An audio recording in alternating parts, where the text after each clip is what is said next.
Boa noite, irmãos. Bem, em nosso último estudo, nos concentramos aqui no capítulo 5, verso 7 até o verso 14. O apóstolo Paulo está desenvolvendo a argumentação de que a obra da salvação, ela continua, ela é o princípio, na verdade, a obra da salvação é o princípio da nova vida. Fomos transformados pela graça de Deus, fomos convertidos pela graça de Deus, fomos salvos pela graça de Deus. Daí em diante inicia-se o processo da nossa santificação. E é nesse sentido que o apóstolo Paulo vai dizer aos crentes que se encontravam na igreja de Éfeso e que pelo Espírito Santo o Senhor fala também conosco hoje.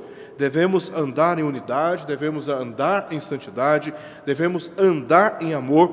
E no nosso último estudo nos concentramos aqui na exortação de que devemos andar como filhos da luz, versos 7 a 14 do capítulo 5. E aqui, basicamente, nos limitamos a 3 argumentações.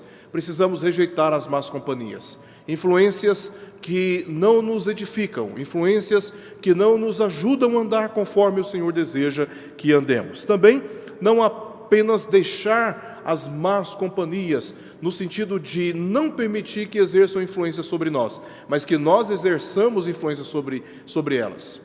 Então, dito isto, Paulo diz, olha, vocês não devem permitir que recebam influência deles e vocês não devem permitir que pratiquem as obras que eles praticam.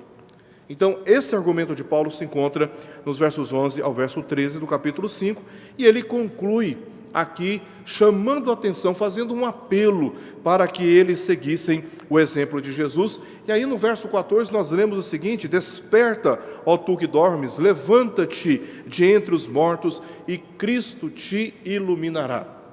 Este é um apelo que o apóstolo Paulo faz àqueles crentes, basicamente àqueles que estavam já praticando obras más e andando sob a influência dos gentios, dos pecadores, dos ímpios. Até então, Paulo estava exortando os crentes para que não se metessem nesses caminhos, mas agora o foco de Paulo, o apelo dele, é para aqueles que estavam cometendo pecados, estando inclusive dentro da igreja, e esse apelo que ele faz é um apelo que nós dividimos aqui em 3 partes. Primeiro, ele fala sobre o sono do pecado, desperta, ó tu que dormes, porque o pecado afasta o homem do temor para uma espécie de sono de consciência. É como se a pessoa perdesse a noção da gravidade dos seus próprios pecados. Então ela continua andando em conflito com a vontade de Deus, com a santidade de Deus, e ainda sentindo uma certa paz de consciência, perdendo completamente a noção do quanto seus comportamentos e condutas pecaminosas estão provocando a ira de Deus. Então, Paulo diz que sobre estes, os desobedientes, virá a ira do Senhor. Então, desperta você que está dormindo. Fique atento para aquilo que virá contra você, se você não se arrepender. Porque o pecado, ele desenvolve uma falsa confiança na impunidade de seus comportamentos. Só insistimos no erro se nós tivermos essa falsa confiança na impunidade do nosso erro. Porque na primeira consequência dos nossos pecados, nós já queremos abandonar. Se não pelo temor do Senhor, pelas consequências danosas, desastrosas e infelizes que provocamos contra nós mesmos. Então, só insistimos por causa dessa falsa confiança, quando Deus está sendo longânimo para conosco, dando-nos tempo e oportunidade para que nos arrependamos. Então, o primeiro apelo que Paulo faz nessa sentença é: desperta, ó tu que dormes. O segundo apelo que ele faz está aí, ainda no verso 14: levanta-te de entre os mortos, porque o pecado, ele mata, o pecado, ele destrói. O pecado não dá vida como enganosamente propõe, pelo contrário, ele enfraquece a comunhão com Deus, e à medida que nos afastamos da comunhão com Deus, à medida que nos afastamos por consequência desse primeiro afastamento, nos afastamos da comunhão da igreja, nossa espiritualidade, o nosso vigor, a nossa alegria, o nosso ânimo de servir a Deus e de andar em santidade vai sendo deteriorado. Vai se dissipando aquela luz. Vamos perdendo forças. Vamos como que morrendo espiritualmente. Porque o pecado, irmãos, uma vez que nos afasta da comunhão com Deus e da comunhão com a igreja, destrói a boa reputação pública, separa pessoas, causa prejuízos materiais, adoece a saúde física, emocional e tantos outros danos que nós sofremos por causa do pecado. E isso só acontece quando insistimos em viver adormecidos pelo pecado, insistindo no pecado, não o abandonando, não temendo o Senhor, não nos arrependendo dos nossos pecados. À medida que nós nos afastamos da comunhão com Deus e da comunhão com a igreja, o pecado vai provocando efeitos colaterais muito infelizes contra a nossa vida e contra as relações mais importantes que nós construímos. É isso que o pecado faz. A solução é levantar deste estado. Como que nós nos levantamos deste estado? Com sincero arrependimento, abandonando o caminho dos mortos em seus próprios delitos. Foi para isso que Jesus veio. Foi para que nós sejamos verdadeiramente libertados do poder do pecado. Nós não somos mais escravos do pecado. Nós podemos resistir às tentações. Nós não somos mais obrigados a pecar. Nós podemos resistir. À medida que estivermos na comunhão com o Senhor e fortalecidos pelo calor da comunhão com a igreja, nós podemos resistir às tentações. E assim, meus irmãos, nos levantamos de dentro deste estado de morte espiritual no qual já nos encontrávamos. Nós não precisamos voltar para sepulturas espirituais. Nós podemos nos levantar desse estado, crendo em Jesus Cristo e andando nos seus caminhos. O último apelo é quanto à salvação do pecado. E aqui o apóstolo Paulo não deixa o crente apenas consciente do seu estado de sono e de morte espiritual. Ele apresenta a solução. Como que nos levantamos desse estado de morte? Como que nos despertamos desse estado de sono que o pecado nos causa em nossa consciência? É olhando para aquele que é a luz do mundo, Jesus Cristo. A salvação está em Cristo. É Ele quem pode iluminar a consciência dos homens, para que percebam a verdade dela, não se afastem mais. Não se afastem mais. É Cristo, irmãos, é olhando para Cristo que nós passamos a perceber a nossa pequenez, as nossas imperfeições, as nossas limitações, é que percebemos o pecado que estamos praticando, os males que esses pecados estão causando, é olhando para Cristo. Ele é a salvação, Ele é a luz que ilumina o caminho. É por causa de Cristo que nós enxergamos a saída. Ele é a porta, e é passando por Ele que somos libertados do poder do pecado. Quando a luz expõe as obras infrutíferas às trevas, elas se tornam visíveis, manifestam-se como realmente são, e vendo-as como más, o crente então se purifica delas, percebendo que são prejudiciais, não apenas para ele, mas também para os outros. Então é Cristo quem nos dá essa consciência. Se Cristo não tivesse vindo ao mundo como luz, nós estaríamos ainda envolvidos pelas trevas do pecado. Foi porque Jesus veio que percebemos o nosso estado e recorremos a Ele como a nossa salvação. E é sobre isso que o apóstolo Paulo está tratando aqui nessa passagem. Como Cristo, olhando para Ele como a nossa salvação, podemos abandonar o pecado e desfrutarmos da comunhão com o Senhor, resistindo a cada dia e progressivamente cada vez mais as lutas que nós sofremos por causa da nossa natureza ainda corrompida pelo pecado. É em Cristo e é andando nos caminhos de Cristo que nós superamos estas lutas pessoais. Então, esses foram os argumentos de Paulo até aqui, sobre como nós devemos considerar a nossa salvação em nosso dia a dia, andando em unidade, santidade, amor e andando na luz. E hoje veremos o seu quinto argumento nessa passagem, que devemos andar em sabedoria. E esse argumento de Paulo vai se estender do capítulo 5, verso 15, até o capítulo 6, verso 9, quase no final da epístola de Efésios. Ele vai dar este tema geral, andar em sabedoria. Mas hoje vamos nos limitar aos versos 15 até o verso 21, onde ele apresenta aqui, basicamente, esses dois argumentos. Andar como sábios. Andar como sábios. Versos 15 ao verso 16. E por fim, andar em harmonia. É sábio andar em harmonia. E vamos ver as implicações desta exortação de Paulo nos versos 17 até o verso 21. Vamos ler a passagem, capítulo 5, versos 15 até o verso 21. Está aí na nossa projeção para facilitar a nossa leitura. O texto diz assim: portanto, vede prudentemente como andais, não como nécios, não como tolos, não como imprudentes, e sim como sábios, remindo o tempo, porque os dias são maus. Por essa razão, não vos torneis insensatos, mas procurai compreender qual a vontade do Senhor. E não vos embriagueis com vinho, no qual há dissolução, mas enchei-vos do Espírito, falando entre vós com salmos, entoando e louvando de coração ao Senhor com hinos e cânticos espirituais, dando sempre graças por tudo a nosso Deus e Pai, em nome de nosso Senhor Jesus Cristo, sujeitando-vos uns aos outros no temor de Cristo. Como vimos, nós notamos aqui, até pela estrutura gramatical do texto, dois argumentos de Paulo. Primeiro, andai como sábios.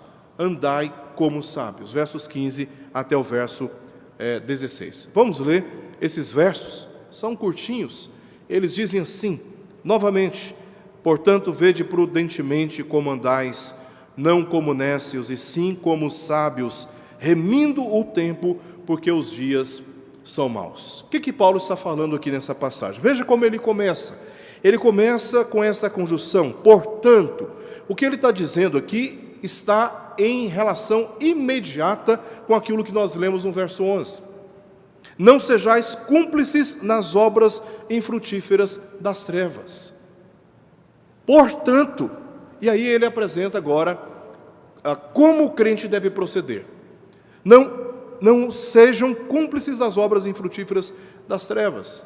O argumento de Paulo é que os imprudentes, os insensatos, os nécios, aqueles que não temem a Deus, que ignoram a palavra do Senhor, subestimam o dia da sua vinda e o dia do seu julgamento, eles andam como se estivessem à noite, praticando obras como se ninguém estivesse vendo. E como eles não estão sendo denunciados pela luz, como eles não estão sendo punidos pela luz, eles são capazes de fazer as coisas mais absurdas na presença de Deus, e algumas delas estão narradas aí nos versos 3 e no verso 4. O apóstolo Paulo chega a dizer no verso 12 que só aquilo que eles fazem em oculto, o só referir é vergonha. Então, contra esse estilo de vida, contra essa mentalidade de vida, o apóstolo Paulo agora introduz este texto dizendo: vide, olhem como vocês estão andando, para que vocês não reproduzam a maneira como eles estão andando na presença de Deus. E ele continua dizendo: vede prudentemente como andais. O que Paulo está exortando aqui? Ele está exortando quanto ao estilo de vida, aos hábitos, às decisões que vocês tomam, às escolhas que vocês fazem, às experiências que vocês buscam, os esforços que vocês empreendem, os destinos que vocês planejam. Então, vejam como vocês estão andando de forma prudente, para vocês não caírem nas ciladas daqueles que não temem a Deus.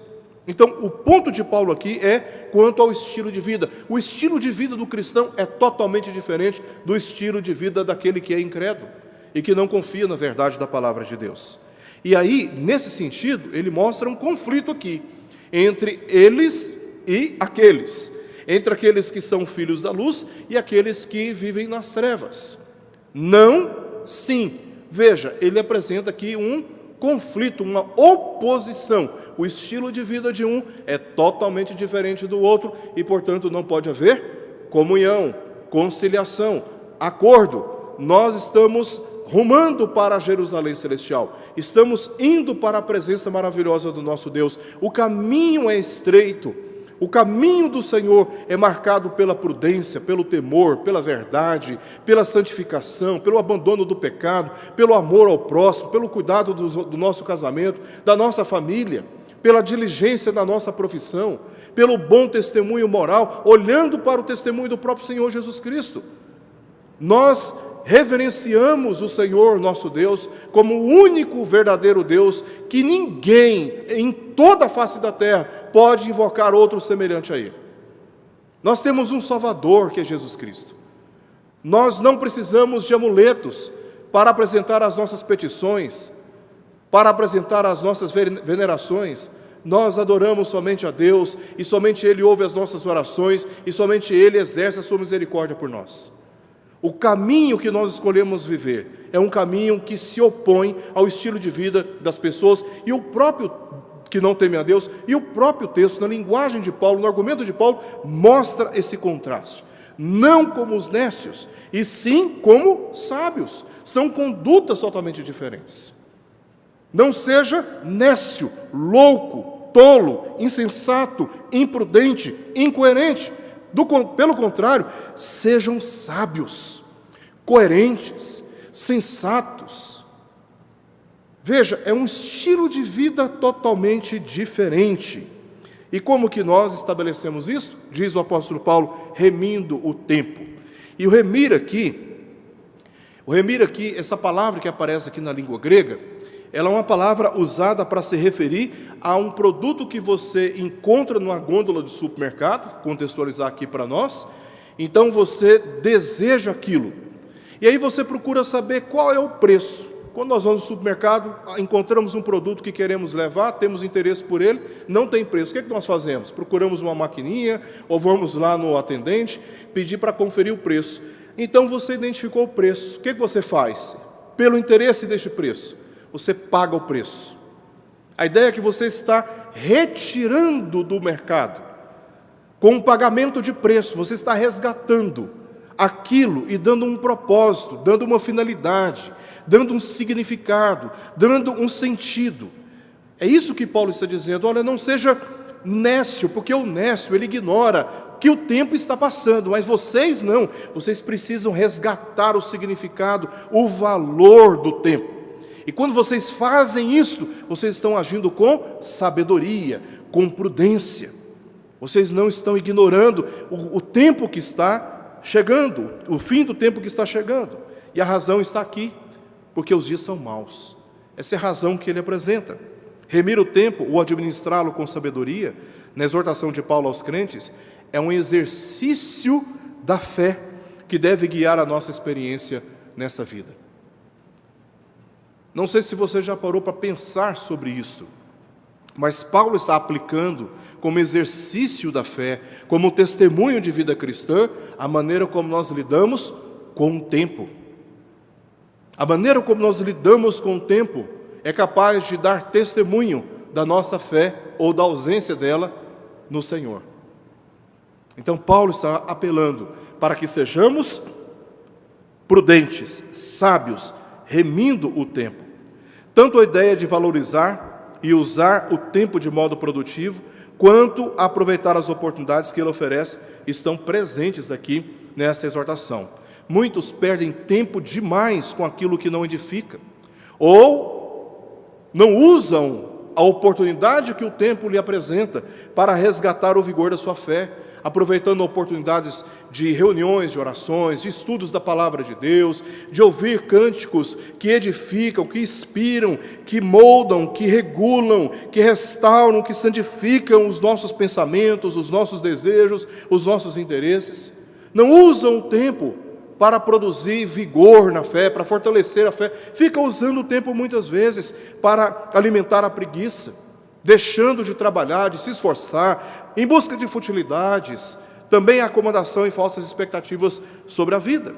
E como motivo para que estejamos atentos, Paulo diz, vede prudentemente, ele chama a atenção para o fato de que os dias são maus, pois diminuem como nós estamos vendo da nossa sociedade hoje, eles diminuem ou omitem qualquer estímulo para andarmos moralmente corretos neste mundo como um testemunho da nossa salvação. Você não encontra na sociedade, de forma geral, estímulo para que você afirme a verdade de Deus.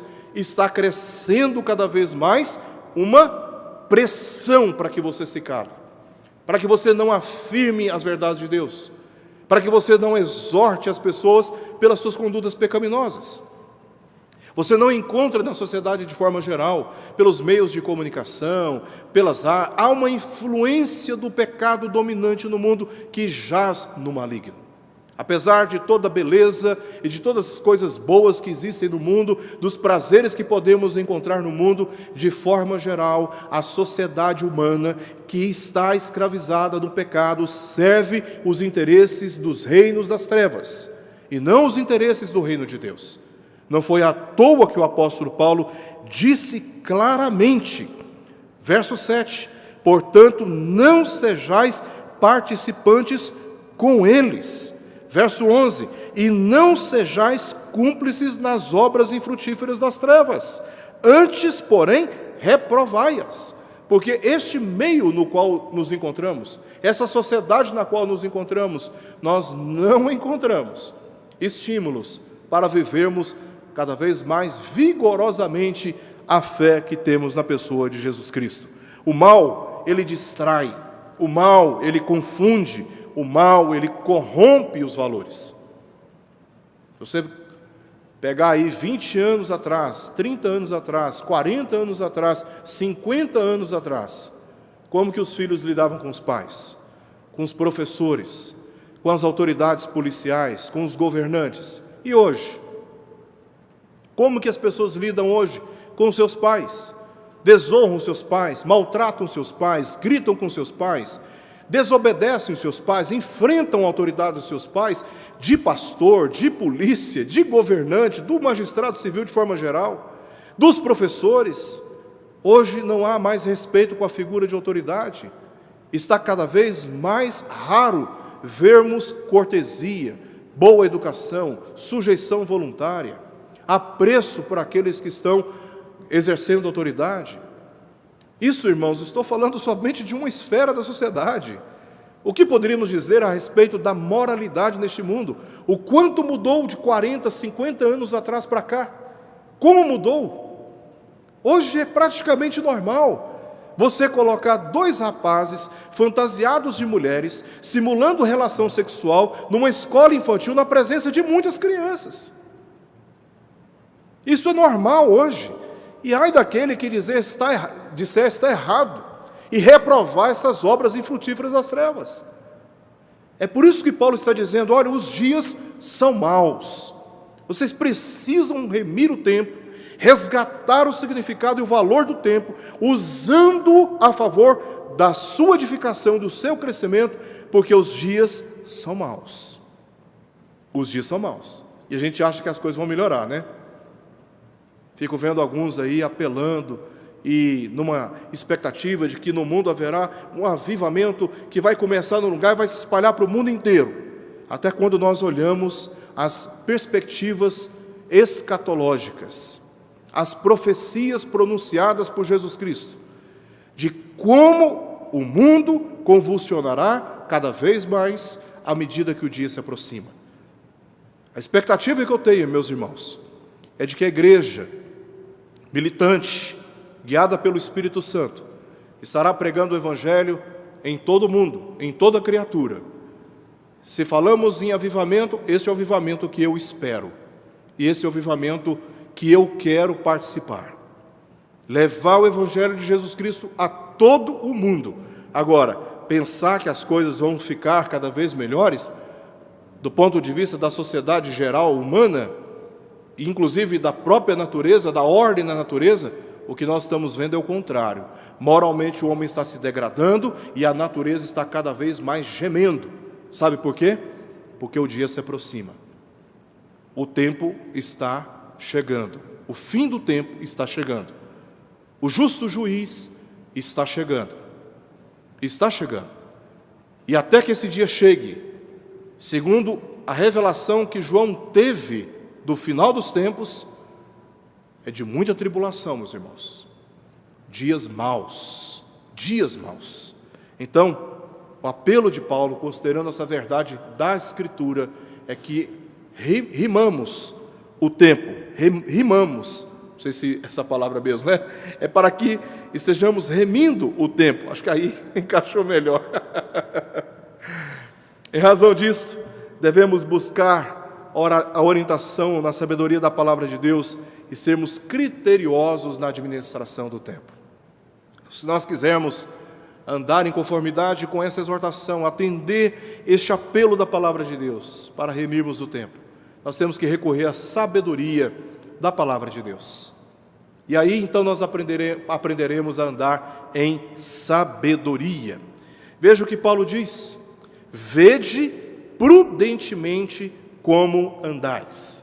A palavra, o advérbio que ele usa aqui para prudentemente, é uma palavra que poderia ser traduzida como precisamente ou exatamente. Vejam de uma maneira exata, precisa, como vocês estão andando. E aí, preparando o estudo aqui para esta ocasião, me lembrei desse equilíbrio entre cordas. Você só anda se você for prudente em relação aos seus passos. Saber onde você vai colocar o seu pé, para não se desviar, nem para a direita, nem para a esquerda, mas andar cuidadosamente, prudentemente. Esta é a exortação de Paulo para nós. Vejam como vocês andam. E como que nós temos que ver? Prudentemente. Então, esse advérbio, ele está modificando, ele está afetando, ele está alterando o verbo ver. Portanto, o modo de vida que Paulo chama de andar do crente é determinado pelo criterioso ensino que recebeu sobre o caminho. Você recebeu a instrução. Agora, veja prudentemente, cuidadosamente, segundo a luz da palavra de Deus, onde você precisa colocar o seu pé, como você deve andar. Isto é sabedoria. Andar em conformidade com a exata palavra de Deus. Os crentes, então, devem viver observando cuidadosamente o ensino que receberam sobre a referência moral de Cristo para as suas vidas. Isso está de acordo com o contexto, porque nós lemos aí no capítulo 4, verso 20 ao verso 24, Paulo dizendo: mas não foi assim que aprendestes a Cristo. O que Paulo está fazendo? Corrigindo os passos dos crentes, que estavam andando de forma imprudente. Então Paulo está mostrando qual é o caminho da prudência, exortando-os, dizendo: não foi assim que aprendestes a Cristo, se é que de fato o tendes ouvido e nele fostes instruídos, segundo é a verdade em Jesus, no sentido de que quanto ao trato passado, vos despojeis do velho homem que se corrompe segundo os desejos, as concupiscências do engano, e vos renoveis no espírito do vosso entendimento, e vos revistais do novo homem, criado segundo Deus em justiça e retidão, procedentes da verdade. Então, Cristo, aquilo que nós aprendemos sobre Cristo, o testemunho dele, como ele procedeu, deve agora determinar como nós devemos andar. Então, eu olho prudentemente como eu vivo a minha vida, olhando para Cristo, para o exemplo de Cristo. Eu tenho as minhas decisões inspiradas pelo exemplo de Cristo. Eu tenho as minhas motivações determinadas pelo exemplo de Cristo. Eu tenho os meus propósitos estabelecidos pelo exemplo de Cristo. Vejam como vocês estão andando. Porque a maneira como vocês estão andando não está de acordo com aquilo que vocês aprenderam a respeito de Cristo. Se vocês aprenderam exatamente aquilo como Cristo andou entre nós, então andem exatamente como Ele andou. Se despojando do velho homem e se revestindo do novo homem, como ele diz, criado segundo Deus em justiça e retidão. É assim que vocês devem andar. Paulo está tratando de condutas morais, de estilo de vida, que são estabelecidas pelo modelo que é Cristo. Não é pelo meu pai, pela minha mãe, pelo meu irmão, pelo meu tio, meu avô, meu pastor, meu professor, nem pelo presidente da República. Mas é por Jesus Cristo. Nós temos que olhar para Jesus Cristo, porque todos os homens são falhos. Apesar de termos bons exemplos entre nós, nenhum desses exemplos é suficiente. Todos são imperfeitos. E Paulo está falando de Cristo. Ele está falando o tempo todo de Cristo. Verso 14: desperta, tu que dormes, levanta-te de entre os mortos, e Cristo te iluminará. Cristo é a autoridade que nós temos. E nós aprendemos de Cristo onde, meus irmãos? Na palavra da vida, na palavra da verdade. Muitos em nossa geração andam em pecado, literalmente. E como que eles andam em pecado? Ignorando o fim dos tempos, se recusando a arrepender, por confiar e obedecer no Evangelho. Então eles andam em conflito com a lei moral de Deus e lhe provocando a ira. A maneira como vivem provocando a ira de Deus. E Deus está sendo longânimo com essa geração. Ele está sendo paciente com esta geração. Porque, irmãos, quando Cristo vier, não poderá mais, não será possível mais invocar o nome do Senhor e ser salvo. Não será mais possível contar com a misericórdia de Deus, porque Ele derramará a sua ira, a taça da ira, sem mistura, diz João no livro de Apocalipse. Ou seja, será a ira de Deus, revelada da maneira mais implacável, sem qualquer sinal de misericórdia. E este tempo é o tempo em que Deus está exercendo a sua paciência. Mas o imprudente, o insensato, ele ignora o fim dos tempos. Ele ignora que os tempos haverão de terminar. E que Cristo se manifestará nesse dia, para julgar cada um segundo as suas obras. E é por isso que eles andam em conflito com a lei moral de Deus, porque eles estão ignorando o tempo. E não é o caso do sábio, não é o caso do prudente. O homem, ele é escravo do tempo. Ele está destinado a nascer. Alguém aqui pediu para nascer? Ninguém pediu para nascer. Você nasceu contra a sua vontade. Você foi destinado a nascer. E a partir do momento que você nasce, você está determinado a crescer. Todo ser humano que nasce se desenvolve. E todo ser humano que nasce está destinado à morte. Um dia todos nós teremos que enfrentar a nossa morte. E não há nada que possamos fazer para alterar a trajetória dessas experiências. Nada. Jesus diz no capítulo 6, verso 27, que o homem não pode acrescentar um côvado na medida da sua trajetória de vida. Por tudo que o homem seja capaz de fazer, e por mais que ele tenha boas intenções, ele não pode alterar um dia sequer a sua vida. Ele não sabe, ninguém sabe quanto tempo nós vivemos e deveremos viver. Mas o que Jesus está dizendo é que o nosso tempo ele já está limitado. E nós não podemos acrescentar nem um dia sequer ao tempo da nossa vida. Todos hão de se encontrar com o fim. Mas os ímpios, os incrédulos, os imprudentes, insensatos, os tolos, eles ignoram isto. E vivem, como diz o provérbio, né? Como diz o jargão popular, comamos e bebamos, porque amanhã morreremos. Eles acham que a vida se resume apenas em prazeres e prazeres e prazeres. E que a morte é apenas uma extinção da alma. E ignoram o fato de que após a morte, cada um de nós haverá de prestar contas diante do tribunal de Cristo. Então o apelo de Paulo aqui é para que estejamos olhando cuidadosamente como nós estamos andando, para não nos assemelharmos àqueles que ignoram o fim dos tempos. Ninguém pode controlar o tempo, ele está sob o controle de Deus. A única coisa que podemos fazer é administrá-lo com sabedoria, pois ele passa e não volta jamais, e no seu fim todos haverão de se apresentar diante do tribunal de Cristo. Os crentes, eles devem considerar isto, não desperdiçando o seu tempo com prazeres passageiros, mas concentrando todos os seus esforços, todos os seus interesses naqueles prazeres que são eternos. E isso é prudente. Nós não podemos inverter as coisas. E eu não estou me referindo aqui à abdicação de prazeres terrenos, como ir para o cinema, andar de bicicleta, contemplar uma obra de arte, desfrutar da natureza, cachoeiras, rios, lagos, pescarias, uma boa carne assada, boas companhias, exercer uma boa profissão, crescer nos estudos.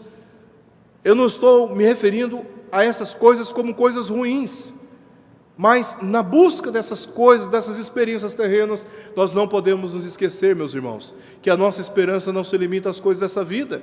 E se assim pensamos, como diz Paulo em 1 Coríntios capítulo 15, somos os mais infelizes de todos os homens. Por quê? Porque vamos gastar o tempo da nossa vida em cima daquilo que vai passar. E vamos perder os prazeres eternos por conta de coisas que são passageiras. É como trocar o brinde pelo produto principal. Você compra um carro e você, de brinde, ganha uma almofada. É como se você estivesse trocando o carro pela almofada. Faz sentido uma coisa dessa? Isso é tolice. Então, Paulo está dizendo que é prudente você gastar a sua vida em cima e em busca e na direção daquilo que é eterno, do que naquilo que é passageiro. Não podemos inverter a ordem, meus irmãos, porque um dia ou estaremos na presença de Deus, ou estaremos banidos da presença de Deus por termos negado o seu Filho. E Paulo está dizendo, vocês que receberam a instrução de Cristo, devem andar prudentemente, remindo o tempo, não gastando a vida de vocês em busca daquilo que é fútil, que não tem valor, e daquilo que é passageiro. Concentrem-se naquilo que é eterno, porque esta riqueza, a traça, o ladrão não pode roubar. A traça não pode correr, o ladrão não pode roubar. Esses são os tesouros eternos que nós acumulamos e jamais podemos perder. Isto é prudente, isso é sabedoria. Para terminar, Paulo usa um outro argumento. Seguindo a lógica de que o crente deve andar em sabedoria, ele deve andar em harmonia. Versos 17 ao verso 21. A partir dessa passagem, a partir agora do verso 17, porque você pode ver como começa. Por essa razão, aí ele começa, parece um parágrafo um longo parágrafo, né? Por esta razão, aí ele vai começar a argumentar, e essa argumentação, irmãos, vai adentrar o capítulo 6 até o verso 9. E aí ele agora começa a dar uma lista de exortações sobre como nós podemos andar em harmonia. Então, a partir dessa passagem, Paulo ensina que um dos resultados mais tangíveis naqueles que se tornam sábios é a harmonia. A harmonia com a vontade de Deus é o primeiro fundamento, o verso 17 até o verso 21. Esse é o argumento central. Então, nesse sentido, entre maridos e esposas, ele vai seguir mais adiante, nosso próximo estudo, andar em harmonia entre maridos e esposas, entre pais e filhos, entre servos e entre senhores. Tá? Cada uma desses assuntos aqui será um estudo que nós estaremos abordando. Então, Paulo ensina, nos versos 17 ao verso 21 do capítulo 5, que a sabedoria, ela é instruída pela vontade de Deus. É por isso que ele começa falando sobre a vontade de Deus no verso 17. Por essa razão, não vos torneis insensatos, mas procurai compreender qual a vontade do Senhor. A partir desse fundamento é que ele vai instruir a harmonia em relação às relações de autoridade e governo. É curioso aqui como Paulo ele estabelece essas relações. Marido e esposa. Ele fala do marido como cabeça e da mulher como submissa. Ele fala dos pais e fala dos filhos, exortando os filhos a obedecerem os pais, porque os pais representam figura de autoridade. E ele, no último argumento, fala dos servos e dos senhores. Os senhores eram aqueles que detinham a autoridade sobre os seus servos. E chama os dois, obviamente, a responsabilidade. Mas essas são relações de autoridade que Paulo está tratando aqui. Por que Paulo está trazendo isso, irmãos? Porque é muito mais comum termos problemas de relacionamentos com aqueles que representam a autoridade sobre nós do que aqueles que não representam a autoridade sobre nós. Aliás, muitas vezes nós nem percebemos. Nosso conflito está mais em relação àquele que tem autoridade sobre nós. Sabe por quê? Porque a nossa natureza ela é rebelde. A nossa tendência à rebeldia a Deus se revela na nossa rebeldia para com a figura de autoridade. Então Paulo está aqui quebrando esse jugo, mostrando aquilo que ele já tratou lá no capítulo 2, quando ele fala no verso 14, porque ele é a nossa paz, o qual de ambos fez um, e tendo derribado a parede da separação que estava no meio da inimizade, a inimizade, aboliu na sua carne a lei dos mandamentos na forma de ordenanças, para que dos dois criasse em si mesmo um novo homem, fazendo a paz, e reconciliasse ambos em um. Paulo está falando de harmonia, de paz, de relações pacíficas, por causa de Jesus, que é o nosso elo. Então, uma vez que nós recebemos Jesus no nosso coração, uma vez que declaramos ser seguidores de Jesus, nós devemos andar em harmonia nas nossas relações. Marido, esposa, pais, filhos, senhores e senhoras, senhores e servos, né? Senhores e servos. E qual que é o ponto de partida de Paulo? A vontade do Senhor. Nós temos que compreender a vontade do Senhor. Então a sabedoria, ela é instruída pela vontade do Senhor. Sendo assim, somente pelo enchimento do Espírito Santo é possível compreendermos a vontade de Deus e sermos guiados por ela a uma vida de harmonia. Porque lá no capítulo 4, verso 3, Paulo diz que devemos nos esforçar diligentemente por preservar a unidade do Espírito, que é o vínculo da paz. Então, quando nós estamos falando de harmonia, nós não podemos deixar de falar no argumento e no contexto teológico que o apóstolo Paulo está nos apresentando, do Espírito Santo. E é isso que ele faz no verso 18: e não vos embriagueis com vinho no qual há dissolução, mas enchei-vos do Espírito. Andem sob a influência do Espírito, porque aqueles que estão debaixo da influência do Espírito e são controlados pela influência do Espírito, eles são pacíficos e pacificadores. Eles buscam andar em harmonia e em unidade. É o poder interno e não a pressão externa que mantém a igreja e a família unidas. Notemos as características da influência do Espírito nos versos seguintes. Conversações edificantes é o que ele diz no verso 19. Falando, este verbo controla o que ele diz adiante. Falando entre vós com salmos, entoando e louvando de coração ao Senhor, com hinos e cânticos espirituais. Conversações edificantes. Vocês estão cheios do Espírito, então vocês precisam falar entre vocês coisas que edificam. Coisas que edificam. E isso está contrapondo a exortação que ele apresenta no verso 4, sobre conversas torpes, chocarrices, sobre coisas inconvenientes. Então, ao contrário da maneira como os imprudentes vivem, vocês precisam aprender a usar a boca de vocês para a edificação, e não para chacotas sobre o aspecto físico de quem quer que seja, não para ficar falando besteira e piadas jocosas, sem pudor, com respeito às questões sexuais do homem e da mulher, não ficar usando a boca de vocês para depreciar a reputação de quem quer que seja. Vocês precisam usar a boca de vocês para a edificação, falando entre vós com salmos, entoando e louvando de coração ao Senhor com hinos e cânticos espirituais. Segundo, atos de gratidão, verso 20, dando sempre graças, por quê? Por tudo. E esse tudo aqui, irmãos, ele está de acordo com o contexto relacionado com a maneira como o crente anda. Então o crente anda guiado, instruído pela vontade de Deus, dando graças a Ele por todas as coisas, pela maneira como eles estão vivendo, atendendo à vontade do Senhor, dando graças por tudo a nosso Deus e Pai, em nome de nosso Senhor Jesus Cristo. E isso aqui está contrapondo a maneira desobediente na qual os homens nessa sociedade estão andando. Ele diz nos versos 5 e 6, sabei, pois, isto, nenhum incontinente ou impuro ou avarento que é idólatra tem herança no reino de Cristo de Deus. Ninguém vos engane com palavras vãs, porque por essas coisas vem a ira de Deus sobre os filhos da desobediência. Então, ao invés de vocês estarem andando em desobediência, provocando a ira de Deus, andem de maneira tal que Deus seja engrandecido, que Ele receba ações de graças, que Ele seja glorificado pelo modo de vocês viverem, e não provocado na sua ira, não desafiado na sua autoridade, mas que Ele seja glorificado pelo procedimento de vocês, marcado por ações de graças em todas as coisas que vocês estão fazendo e vivendo de acordo com a vontade do Senhor. Por fim, unidade na sabedoria. Verso 21 diz: sujeitando-vos uns aos outros no temor de Cristo. E isso está contrapondo o que?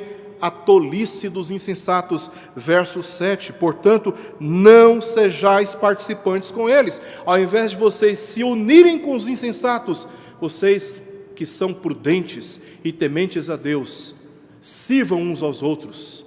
Mantenha a unidade no espírito, que é o vínculo da paz. São unidades diferentes. Ao invés de se unirem com os insensatos, se unam com os tementes a Deus, com os prudentes, servindo uns aos outros no temor, no respeito a Deus. Em outras palavras, ser cheio do Espírito, de acordo com o texto, no seu contexto, significa ser guiado pela vontade revelada de Deus a uma vida de progressiva santificação do pecado. Então, ser cheio do Espírito não é aquilo que muitas vezes nós ouvimos por aí, que é ter experiências emocionais e subjetivas incomuns, extravagantes e irreverentes em cultos públicos. E dizem que isto é estar cheio do Espírito.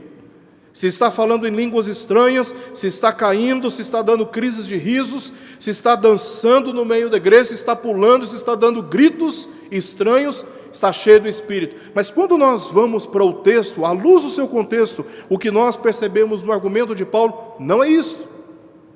Esta é uma inferência ilegítima no texto, ilegal, é uma adulteração ilegal do texto, porque o texto está falando sobre andar guiado pela vontade revelada de Deus, um apreço pela palavra de Deus, obediência à palavra de Deus, e nesse sentido, viver uma vida progressiva de santificação do pecado. Abandonar o pecado. Pessoas cheias do Espírito são pessoas que têm consciência do pecado e da sua salvação em Cristo Jesus, verso 14, e portanto ele vive se arrependendo, abandonando os seus pecados para viver segundo a vontade de Deus. As marcas de um cristão cheio do Espírito o definem com um caráter cristão público e irrepreensível. Pessoas cheias do Espírito Santo, crentes cheios do Espírito Santo, são crentes de um caráter ilibado, irrepreensível, inspirador, encorajador. Você quer ser cheio do Espírito? Conheça a palavra do Senhor, pois ela revela a vontade dEle para você, e viva de acordo com ela, se santificando do pecado. Isso é ser cheio do Espírito. Diferente dos imprudentes, que se embriagam com vinho e que se colocam debaixo da influência das bebedices, o crente cheio do Espírito é aquele que redime, ou resgata o tempo, conhece, compreende a vontade de Deus, não se torna cúmplice das obras infrutíferas das trevas, pelo contrário, reprova. Não usa sua boca para falar coisas inconvenientes, sua boca é um instrumento de edificação. Ele não está unido com os insensatos, ele está unido com os prudentes. Ele serve os seus irmãos na fé. Ser cheio do Espírito, irmãos, tem a ver com um compromisso com a verdade de Deus revelada nas Escrituras. Ser cheio do Espírito é viver uma vida de progressiva santificação do pecado. Ser cheio do Espírito é viver de acordo com a vontade do Senhor. Vale recordar que o advérbio prudentemente, mais uma vez, nos referindo aqui àquilo que Paulo diz no verso 15, tem um sentido de olhar ao redor com cuidado para não tropeçar. Então a palavra de Deus é como luz para os nossos caminhos, lâmpada para os nossos pés. Então, olhando pela ótica da palavra, pelas lentes da palavra, nós observamos o que está acontecendo em nossa volta e decidimos não colocar o nosso pé ali. Decidimos colocar, pelo contrário, o nosso pé ali, porque ali Deus será glorificado no meu viver. A vontade do Senhor será exaltada no meu viver. A reputação de Cristo em mim será preservada. Então o crente, ele olha ao redor de tudo o que está acontecendo em sua volta, inclusive para o seu próprio interior, pela ótica da palavra de Deus, e anda em conformidade com ela. Só cheios do Espírito nós podemos andar assim. Então esse advérbio modifica o verbo ver, se aplicando ao verbo andar, significando viver com inteligência e não com imprudência bíblica na vida cotidiana. Quão tolo é insistir em um estilo de vida desobediente e escravizado pela obstinação daquilo que é fútil ou passageiro. Já vimos aqui, irmãos, aquilo que Paulo está dizendo: vede prudentemente como andais, não como nécios. É tolice ignorar que o tempo está passando e que um dia veremos de prestar contas diante do nosso Criador.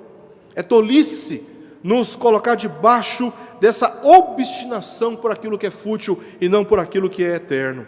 O agravante em tudo isto é desconsiderar a única palavra que pode guiar a uma vida incomparavelmente mais significativa: a vontade do Senhor. É a vontade do Senhor que nos mostra o caminho que devemos seguir. É a vontade do Senhor que nos mostra como nós devemos proceder.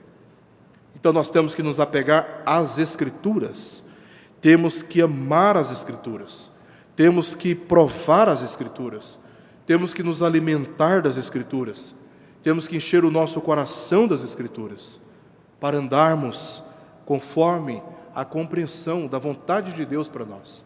E se nós não temos as Escrituras como luz do nosso entendimento, nós andamos de forma imprudente, sem saber onde estamos colocando os nossos pés, e indo para lugares que nós não temos clareza do seu fim.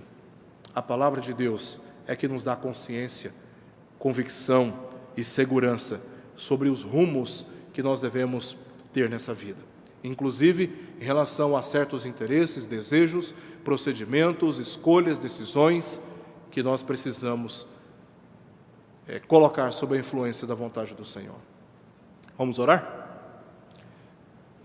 Querido Deus, é com muito temor nos nossos corações que nos submetemos a Ti nesta hora, e com toda reverência pedimos que deposite essa palavra nos nossos corações, nos edificando e nos envergonhando quando procedermos em conflito com a Tua palavra, em conflito com a Tua vontade.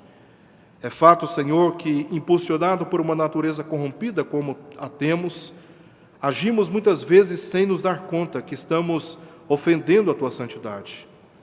Dá-nos, ó Deus, um despertamento pelo Espírito dessas obras más e que desagradam e desonram ao Senhor, para nos arrependermos delas, abandonarmos e seguirmos o caminho que devemos seguir com prudência, assim como a Tua palavra nos instrui.